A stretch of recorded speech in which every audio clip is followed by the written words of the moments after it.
Price எல்லாம் இயேசுவின் நாமத்தினாலே அன்பின் வாழ்த்துக்கள்.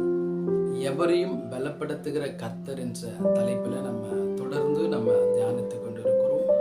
இந்த நாளிலும் யாரை பலப்படுத்துவார், எப்படி பலப்படுத்துவார் என்று சொல்லி பார்த்தீங்கன்னா, யோபின் புஸ்தகம் 4ஆம் அதிகாரம் 4ஆம் வசனம் சொல்லுகிறது, விடுகிறவனை உம்முடைய வார்த்தையினாலே நிற்க பண்ணி தள்ளாடுகிற முழங்கால்களை பலப்படுத்தினீர் என்று சொல்லி வேதம் சொல்லுகிறது. இங்க அவர் எப்படி பலப்படுத்துவாரா, யாரை பலப்படுத்துவாரா?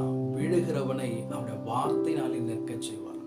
நிற்க செய்வது மாத்திரமல்ல, அவன் ஆடிக்கொண்டிருக்கிற, அவன் தள்ளாடி கொண்டிருக்கிற அவனுடைய முழங்கால்களை கர்த்தர் பலப்படுத்தினீர் என்று சொல்லி இந்த வார்த்தை எலிப்பாஸ் யோபுக்கு சொல்லுகிறதை நம்மளால வாசிக்க முடியும். யோபுடைய வாழ்க்கையிலுமாய் கூட தள்ளாடி இருந்த சூழ்நிலை மத்தியிலும், நிற்க முடியாமல் இருந்த சூழ்நிலை மத்தியிலும் கர்த்தருடைய வார்த்தையினால அவன் நிற்கிறதை நம்மளால வாசிக்க முடியும். இதை கேட்டுக்கொண்டிருக்கிற தேவச்சனமே, நம்முடைய வாழ்க்கையிலும் கர்த்தர் அவருடைய வார்த்தையினாலே நம்மளை நிற்க செய்கிறார். ஏனென்று சொன்னால், அவருடைய வார்த்தைக்கு வல்லமை உண்டு, அவருடைய வார்த்தைக்கு ஜீவன் உண்டு. அவர் வார்த்தை இன்றைக்கு வரைக்கும் அற்புதங்களை செய்து கொண்டிருக்கிறார்.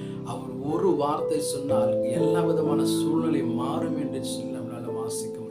அநேக நேரங்களிலே அவர் தம் வார்த்தையினாலே சுகத்தை கொடுத்ததை நம்மளால வாசிக்க முடியும். அவருடைய வார்த்தையினாலே அந்த இடத்துல அற்புதங்கள் நடந்ததை நம்மளால வாசிக்க முடியும். என்ன வேதம் சொல்லுகிறது, அவரே வார்த்தையாக இருக்கிறார் என்று சொல்லி. வேதத்துல நம்ம ஏசாயா தீர்க்கதரிசன புஸ்தகம் 35ஆம் அதிகாரம் 3ஆம் வசனத்தை வாசிக்கும் போது அங்க சொல்லப்படுகிறது, தளர்ந்த கைகளை திடப்படுத்தி தள்ளாடுகிற முழங்கால்களை பலப்படுத்துகிறது என்று சொல்லி. நம்முடைய ஆவிக்குரிய வாழ்க்கையில் இந்த உலகத்தினுடைய காரியங்கள் நம்மளை என்ன பண்ணலாம், நம்முடைய சூழ்நிலைகள் நம்மளை தள்ளாட, நம்ம நிற்க முடியாமல் விழச்சு. நம்முடைய கால்களும் இப்படிப்பட்டதான தள்ளாடி கொண்டு இருக்கலாம், முழங்கால்கள் பலன் இல்லாமல் நிற்க முடியாமல் சூழ்நிலை இருக்கலாம். ஆனால் கர்த்தர் சொல்லுகிறார், தளர்ந்த கைகளை திடப்படுத்தி தள்ளாடுகிற உன் முழங்கால்களை பலப்படுத்துவேன். எப்படி பலப்படுத்துவாரா? அவருடைய வார்த்தை கொண்டு நம்மளை பலப்படுத்துகிறவராக இருக்கிறார். ஏனென்று சொன்னால் 2 தீமோத்தேயுக்கு எழுதின புஸ்தகம் 3ஆம் அதிகாரம் 16ஆம் வசனம் சொல்லுகிறது, தேவ வாக்கியங்கள் எல்லாம் தேவ ஆவியினால் அருளப்பட்டிருக்கிறார். கர்த்தருடைய வார்த்தை எல்லாம் தேவ ஆவியினால் அருளப்பட்டிருக்கிறது.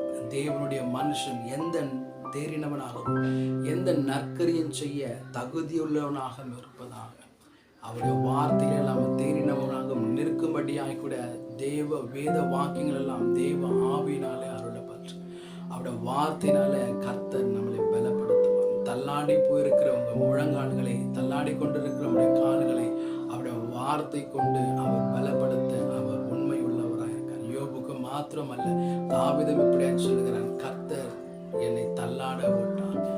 நம்முடைய பாரத்தை கர்த்தர் மேல் வைக்கப்படும் போது அவர் நம்மளை ஒருபோதும் தள்ளாட விட்டார் என்று சொல்லி.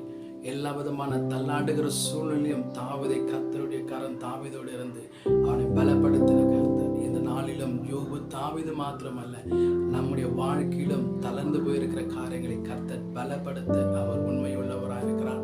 கர்த்தர் இந்த வார்த்தை நம்ம